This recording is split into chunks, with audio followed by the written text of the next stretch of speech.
நேயர்கள் அனைவருக்கும் இனிமையான காலை நேர வணக்கங்கள். இன்றும் சக்தியின் பிரஸ் ரிலீஸ் நிகழ்ச்சியின் ஊடாக சந்திக்கின்றோம். பிப்ரவரி மாதம் 26ஆம் தேதி புதன்கிழமை. இன்றைய தினமும் பத்திரிகைகளில் வெளிவந்திருக்கின்ற முக்கியமான செய்திகளை பற்றி அலசி ஆராய இருக்கின்றோம். இன்றும் நிகழ்ச்சியில் என்னோடு இணைந்து கொள்கின்றார் நமது செய்தி பிரிவிலிருந்து ரசூல். வணக்கம் ரசூல். வணக்கம் மயூரன். இன்றைய தினத்தை பொறுத்தவரையில் முக்கியமாக பேச வேண்டிய விஷயங்கள், குறிப்பாக ஐக்கிய நாடுகளின் மனித உரிமைகள் பேரவை கூட்டத்தொடர் எதிர்வரும் மார்ச் மாதம் 1ஆம் வாரத்தில் ஆரம்பமாக இருக்கின்றது. இந்த அடிப்படையிலே தற்பொழுது இலங்கை மீதான அழுத்தங்களும் நேரெதிரான கருத்துகளும் அதிக அளவில் முன்வைக்கப்பட்டு வருவதை இன்றைய தினம் அவதானிக்கக்கூடியதாக இருக்கின்றது. சரி, எனவே நாங்கள் நேரடியாக பத்திரிகைகளில் வெளிவந்திருக்கின்ற செய்திகளுக்கு செல்லலாம். சுடரொளி பத்திரிகையின் பிரதான செய்தியாக அமைந்திருக்கிறது. முடிந்ததை செய்து பாருங்கள், சர்வதேசத்துக்கு அரசு சவால், பன்னாட்டு விசாரணைக்கு இடமில்லை என்றும் சூளுரை. அதாவது ஐக்கிய நாடுகளின் மனித உரிமைகள் ஆணையாளர் நவநீதம் பிள்ளை நேற்று முன்தினம் 18 பக்க அறிக்கை ஒன்றை வெளியிட்டிருக்கின்றார். இலங்கையிலே இடம்பெற்றதாக கூறப்படும் போர்க்குற்ற விசாரணைகள், அதாவது போர்க்குற்றங்கள் மற்றும் மனிதாபிமான மீறல்கள் தொடர்பில் விடயங்கள் அடங்கிய ஒரு 18 பக்க அறிக்கை. இந்த அறிக்கையை அடுத்துதான் அரசாங்கம் அதனை முடிந்தால், அதாவது இம்முறை ஜெனீவா கூட்டத்தொடரிலே இலங்கைக்கு எதிரான பிரேரணையை நிறைவேற்றி பாருங்கள் என்ற சவாலை விடுத்திருக்கின்றது. அதாவது ஜெனீவாவில் உள்ள இலங்கைக்கான நிரந்தர வதிவிட பிரதிநிதி அலுவலகத்தினால் நேற்றைய தினம் ஒரு அறிக்கை வெளியிடப்பட்டிருக்கின்றது. அதாவது ஜெனீவா மனித உரிமைகள் பேரவையில் கொண்டுவரப்பட உள்ள பிரேரணை எந்த நிகழ்ச்சி நிரலின் அடிப்படையில் கொண்டு வர போகின்றது என்பதனை நவநீதம் பிள்ளையின் அறிக்கை எடுத்து காட்டுவதாக அந்த அறிக்கையில் குறிப்பிடப்பட்டிருக்கிறது. இதை பற்றித்தான் இன்று அதிகமான செய்திகள் வெளியாக இருக்கின்றன. ஒவ்வொரு பத்திரிகைகளிலும் பிரதான செய்திகளாக அந்த செய்திகள் அமைந்திருக்கின்றது. அடுத்த நாள் தினகரனின் செய்தியை பார்க்க போன்றோம். பிரதான செய்தியாக அமைந்திருக்கிறது. நாடு கடந்த தமிழ் அரசாங்கம் தென்னாப்பிரிக்காவினால் நிராகரிப்பு, தென்னாப்பிரிக்க தலைவர்கள் அமைச்சர் நிமல் ஸ்ரீபால டி சில்வாவிடம் உறுதி, நாட்டை பிளவுபடுத்தும் அனைத்து முயற்சிகளுக்கும் எதிர்ப்பு. அமைச்சர் நிமல் ஸ்ரீபால டி சில்வா தலைமையிலான ஒரு குழுவினர் கடந்த வாரத்திற்கு முன்னர் தென்னாப்பிரிக்காவுக்கு விஜயம் மேற்கொண்டிருந்தார்கள். அதாவது ஜெனீவா கூட்டத்தொடரின் பொழுது இலங்கைக்கான ஆதரவை திரட்டும் நோக்கிலும் இலங்கையிலே நல்லிணக்க செயற்பாடுகள் மற்றும் விசாரணைகள், அதாவது காணாமல் போனோர் இறுதிக்கட்ட யுத்தத்தில் இடம்பெற்ற சம்பவங்கள் தொடர்பில் உண்மையை கண்டறியும் ஒரு ஆணைக்குழு நியமிக்கப்பட வேண்டும் என்ற கருத்து அண்மையில் நிலவி வந்தது. இந்த அடிப்படையிலே தென்னாப்பிரிக்காவில் இந்த ஆணைக்குழு வெற்றி அடைந்திருக்கின்றது. இவற்றை ஆராய்வதற்காக அமைச்சர் தலைமையிலான குழு சென்றிருந்தது. தற்பொழுது நாடு திரும்பிய நிலையில் அமைச்சர் தெரிவித்திருக்கிறார், நாடு கடந்த தமிழீழ அரசாங்கத்திற்கு தென்னாப்பிரிக்கா ஆதரவு வழங்காது என்று. அடுத்து நாங்கள் தினக்குரல் பத்திரிகையின் பிரதான செய்தியை பார்க்க போகின்றோம். சர்வதேச விசாரணையை உண்மையை நிரூபிக்கும், நவநீதம் பிள்ளையின் இலங்கை தொடர்பான உத்தியோகபூர்வ அறிக்கை வெளியாக இருப்பதாக அந்த பிரதான செய்தியை தொடர்ந்து செல்கிறது. ஏற்கனவே குறிப்பிட்டது போன்று நவநீதம் பிள்ளையின் அறிக்கையை அடிப்படையாக கொண்ட அந்த செய்தி வெளியாகி இருக்கின்றது. அதிலே சர்வதேச விசாரணைக்கு அவர் வலியுறுத்தி இருக்கிறார். மேலும் இலங்கையில் ஏற்கனவே, அதாவது கற்றுக்கொண்ட பாடங்கள் மற்றும் நல்லிணக்க ஆணைக்குழுவினால் முன்வைக்கப்பட்டுள்ள பரிந்துரைகளின் முன்னேற்றம் குறித்து அவர் வரவேற்பு தெரிவித்துள்ளதுடன் ஏற்கனவே இலங்கையில் அதாவது நம்பகமான ஒரு விசாரணை நம்ப முடியாதுள்ளதாக கூறியிருக்கிறார். இந்த அடிப்படையிலே அவர் 13 சிபாரிசுகளை முன்வைத்திருக்கின்றார். அதாவது அவற்றில் சர்வதேச விசாரணைக்கு வலியுறுத்தி இருக்கின்ற அதே வேளை, அதாவது மக்கள் ஏற்கனவே போர்க்குற்றங்கள், மனித உரிமை மீறல்கள், மனிதாபிமான சட்ட மீறல்கள் குறித்து காத்திரமான ஒரு தீர்வு பெற்றுக் கொள்வதற்காக சர்வதேச விசாரணை பொறிமுறை ஏற்படுத்தப்பட வேண்டும் என்று அவர் சுட்டிக்காட்டியிருக்கிறார். அதனால் இன்று வெளிவந்திருக்கின்ற ஏனைய பத்திரிகைகளின் பிரதான செய்திகளையும் பார்க்கலாம். வீரகேசரியின் பிரதான செய்தியாக அமைந்திருக்கின்றது. போர்க்குற்ற விசாரணைக்கு வலுவான தீர்மானம் வேண்டும், சர்வதேச சமூகத்துடன் மன்னிப்பு சபை வலியுறுத்தல், விசாரணையின் தாமதம் குறித்தும் விசனம். இது மன்னிப்பு சபை முன்வைக்கின்ற, அதாவது நவநீதம் பிள்ளையின் அறிக்கைக்கு ஆதரவாக சர்வதேச மன்னிப்பு சபை இந்த கருத்தினை வெளியிட்டிருக்கின்றது. அடுத்து நாங்கள் இன்று வெளிவந்திருக்கின்ற ஏனைய பத்திரிகைகள், யாழ் தினக்குரல் பத்திரிகையின் செய்தியை பார்க்கின்ற போது அதுவும் இதே பிரதான செய்தி தான் வெளியாகி இருக்கிறது. இது நாங்கள் ஏனைய பத்திரிகைகளின் செய்திகளை பார்க்கின்ற மெட்ரோ நியூஸ் பத்திரிகையின் பிரதான செய்தியை பார்க்க போன்றோம். சமூக வலைதளங்களை தடை செய்யும் நோக்கம் இல்லை, ட்விட்டரில் ஜனாதிபதி மஹிந்த தெரிவிப்பு. இது குறிப்பாக பேசப்பட வேண்டிய ஒரு விடயம்.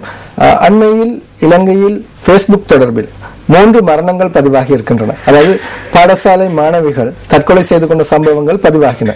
இது மட்டுமல்லாமல் இலங்கை கணனி அவசர அழைப்பு பிரிவு தெரிவித்திருக்கின்றது. இந்த பிரிவுக்கு பேஸ்புக் தொடர்பான முறைப்பாடுகள் நாளாந்தம் அதிக அளவில் கிடைத்து வருவதாக. இதன் மூலம் அண்மையில் Facebook இலங்கையில் தடை செய்யப்படலாம் என்ற ஒரு கருத்தும் நிலவி வந்தது. இந்த அடிப்படையிலே ஜனாதிபதி நேற்றைய தினம் தனது ட்விட்டர் கணக்கின் மூலம் உத்தியோகபூர்வமாக அறிவித்திருக்கிறார். அதாவது Facebook தடை செய்யப்பட மாட்டாது, இலங்கையிலே நவீன தொழில்நுட்பங்கள் மற்றும் நவீன இணையதளங்கள் இவற்றிற்கு இலங்கை ஊக்கம் அளித்து வருகின்றது. இதனை தடை செய்யும் எண்ணம் இல்லை.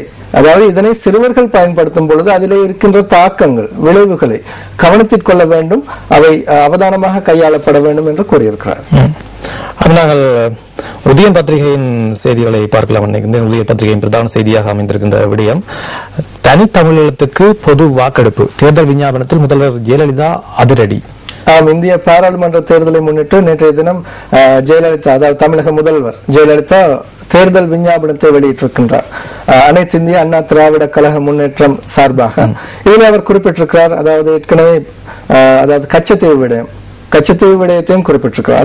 அதனை மீள பெற்றுக்கொள்வதற்கும் மீனவர்கள் பிரச்சனைகளுக்கு தீர்வு காண்பதற்கும் நடவடிக்கை எடுக்கப்படும் என்று குறிப்பிட்டுள்ள அதே வேளை அவர் கூறியிருக்கிறார், தனித்தமிழீழத்துக்கு ஒரு பொது வாக்கெடுப்பு, இலங்கை தமிழ் மக்கள் மற்றும் புலம்பெயர்ந்து வாழ்கின்ற சர்வதேச நாடுகளில் வாழ்கின்ற தமிழ் மக்களிடையே ஒரு பொது வாக்கெடுப்பு நடத்தப்படும் என்று உறுதியளித்திருக்கிறார். அதாவது அவரது தேர்தல் பிரசாரத்தின் ஒரு உத்தியாகவே இருக்கின்றது. எனவே நாங்கள் அடுத்து வெளிவந்திருக்கின்ற தமிழ் பத்திரிகைகளின் ஏனைய செய்திகளை பார்க்க போகின்றோம்.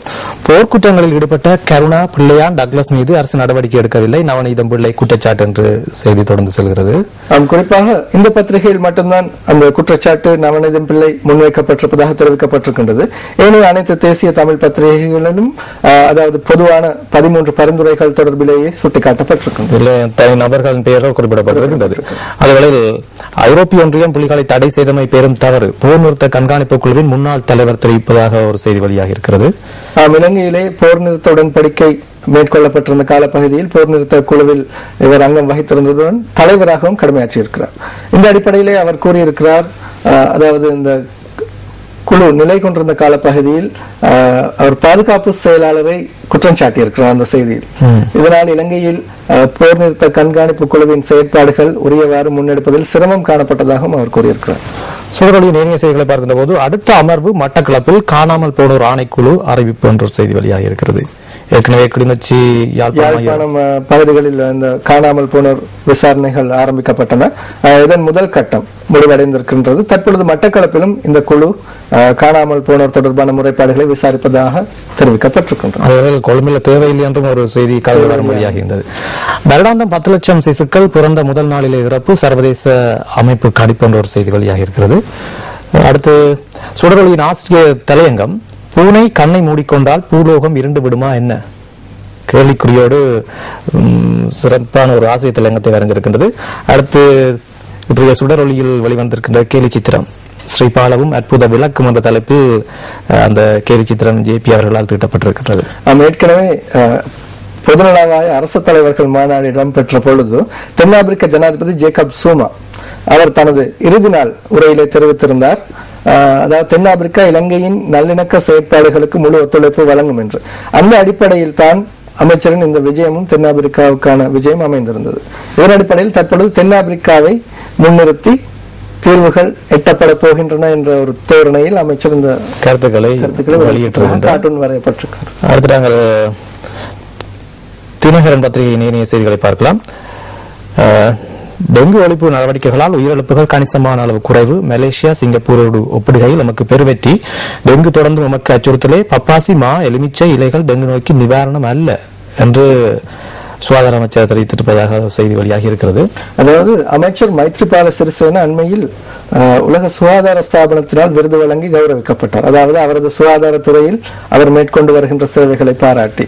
இந்த வகையில் அமைச்சர் குறிப்பிடத்தக்க சேவைகளை தனது அமைச்சின் கீழ் ஆற்றியிருக்கின்றார் என்று தான் கூற வேண்டுமாயிரும். அடுத்து ஏனைய செய்திகளை பார்க்கும்போது, கிளிநொச்சி பழைய ரயில் சேவை மார்ச் 4 உத்தியோகபூர்வ பயணம், ஏப்ரலில் யாழ் வரை விஸ்தரிப்பு என்று வெளியாக இருக்கிற செய்தி. அதாவது ஒரு நல்ல செய்தி கிடைத்திருக்கு. நேற்றைய தினம் பரிச்சாத்தமான சேவை இடம்பெற்றிருக்கு. அதாவது வடபகுதி ரயில் மார்க்க விஸ்தரிப்பு பணிகளின் முன்னேற்றம் தான் அங்கே குறிப்பிடப்பட்டிருக்கு. காலாவதியான 2000 சீமெந்து பாக்கெட்டுகள் 20,000 வெற்று பேக்குகள் கண்டுபிடிப்பு, புதிய திகதியிடப்பட்ட பொதிகளுக்குள் அடைத்து விற்பனை 20 லட்சம் பெறுமதி இவற்றின் பெறுமதி என்ற ஒரு செய்தி வெளியாகிறது. பேலியகுட பகுதியில் நுகர்வோர் விவகார அதிகார சபையினால் நேற்றைய தினம் இந்த சீமெந்து மூடைகள் கண்டுபிடிக்கப்பட்டிருக்கின்றன. தேசத்துக்கு மோடம் கண்காட்சி 2 தினங்கள் நீடிப்பு, பெருமளவு வெளிநாட்டவர்களும் பங்கேற்பு, இதுவரை சுமார் 12 லட்சம் பேர் கண்டுகளிப்பு என்று தேசத்துக்கு மோடம் கண்காட்சி தொடர்பான செய்தி வெளியாகிறது. குடியாப்பட்டியில் இந்த தேசத்துக்கு மோடம் கண்காட்சி நடைபெற்றுக் கொண்டிருக்கிறது. தபால் மூல வாக்களிப்பு, வாக்காளர் அட்டைகள் 28ஆம் தேதி விநியோகம் மேல் தென் மாகாண சபை தொடர்பான செய்தியாக அமைந்திருக்கின்றது. தரக்குறைவான பெட்ரோல் தீவிர விசாரணை என்ற ஒரு செய்தி வெளியாக இருக்கிறது. அதே வேளையில் ஜெயலலிதாவின் மனமாற்றம் குறித்து இந்திய மத்திய அமைச்சர் கண்டனம் என்ற தலைப்பிலே செய்தி வெளியாக இருக்கின்றது. அதே வேளையில் இன்றைய தினகரன் பத்திரிகையின் கேலி சித்திரம் இவ்வாறு அமைந்திருக்கின்றது. சுந்தரி அவர்கள் வரைந்திருக்கின்ற கேலி சித்திரம். ஐக்கிய தேசிய கட்சியின் தலைவர் ரணில் விக்ரமசிங்க போன்ற ஒரு கார்ட்டூன் அங்கே வரையப்பட்டிருக்கின்றது. தற்பொழுது தனது கட்சியில் அனைவரும் இருப்பதாக அவர் அங்கே குறிப்பிடுகிறார். அதாவது ஏற்கனவே கம்பஹா மாவட்டத்தில் ஐக்கிய தேசிய கட்சி வேட்பாளர் ஒருவர் கைது செய்யப்பட்டார். அண்மையில் இடம்பெற்ற ஒரு கொள்ளை சம்பவத்திற்காக, அதாவது 1.5 கோடி ரூபாய் கொள்ளை சம்பவம் ஒரு நிதி நிறுவனத்திலே கொள்ளையிடப்பட்டிருந்தது. இந்த அடிப்படையிலே பல குற்றச்சாட்டுகள் முன்வைக்கப்பட்டன. அதாவது அந்த கட்சி சார்பான உறுப்பினர்கள், பிரதேச சபை உறுப்பினர்கள் கூறியிருந்தார்கள் இது ஒரு சதி திட்டமிட்டு குற்றம் சுமத்தப்படுகின்றது என்று. ஆனால் போலீஸ் ஊடக பேச்சாளர் தெரிவித்திருந்த திட்டவட்டமாக ஏற்கனவே அந்த கொள்ளை சம்பவத்திற்கு இவர் திட்டமிட்டிருப்பது தொடர்பான ஆதாரங்கள் சரியான வகையில் கிடைத்திருப்பதாக கூறியிருக்கிறார். அல்லது அவரது உரிமை மீறப்பட்டிருந்தால் அவர் வழக்கு தொடர்ந்திருக்கலாம் என்றும் கூறியிருந்தார். தகுந்த நேரத்தில் அந்த ஆதாரங்கள் வெளியிடப்படும் என்ற அடிப்படையிலும் கருத்துக்கள் வெளியிடப்பட்டிருந்தது. இது நாங்கள் தினக்குரல் பத்திரிகையின் ஏனைய செய்திகளை பார்க்க போன்றோம். மனித உரிமை விவகாரங்களை அரசியல் ஆயுதமாக பயன்படுத்தக்கூடாது. ஒரு நாட்டின் மனித உரிமை விவகாரங்களை அரசியல் ஆயுதமாக பயன்படுத்தக்கூடாது என்று வெளிவிவகார அமைச்சர் பேராசிரியர் ஜிஎல் பீரி சுட்டிக்காட்டியிருப்பதாகத்தான் இந்த செய்தி தொடர்கிறது. லக்ஷ்மண் கதிர்காமர் சர்வதேச உறவுகள் மற்றும் தந்திரோபாய கற்கை நிர்வாகத்தில் நேற்று நடைபெற்ற ஒரு விழாவில் கலந்து கொண்டு அமைச்சர் இந்த கருத்தினை தெரிவித்திருக்கிறார். நவநீதம் பிள்ளையின் அறிக்கை தமிழ் கூட்டமைப்பால் வரவேற்பு. இலங்கையில் நல்லிணக்கத்தையும் பதிலளிக்கும் கடப்பாட்டினையும் ஊக்குவிக்கும் வகையில் ஐக்கிய நாடுகள் சபையின் மனித உரிமைகள் விவகார ஆணையாளரினால் மனித உரிமை பேரவையில் 25வது அமர்வுக்காக தயாரிக்கப்பட்ட அறிக்கை உள்ளதாக தமிழ் தேசிய கூட்டமைப்பு வரவேற்றிருப்பதாக அந்த செய்தி தொடர்ந்து செல்கிறது. அடுத்து மேகசினில் இருந்த தமிழ் குடும்பஸ்தரின் உடல் யாழ்ப்பாணம் செல்கிறது. லண்டனில் இருந்து மனைவி வருகை என்று செய்தி வெளியாக இருக்கின்றது. சிறைச்சாலையில் உயிரிழந்த சம்பவம் நேற்று முன்தினம் காலை மேகசின் சிறைச்சாலையின் கழிவறையிலிருந்து அவரது உடல் மீட்கப்பட்டிருக்கின்றது.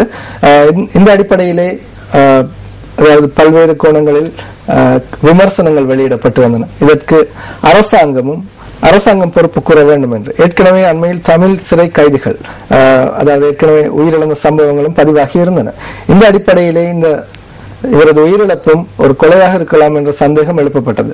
ஆனால் நேற்றைய தினம் சிறைச்சாலைகள் ஆணையாளர் நமக்கு நியூஸ் ஃபர்ஸ்டுக்கு தெரிவித்திருந்தார்.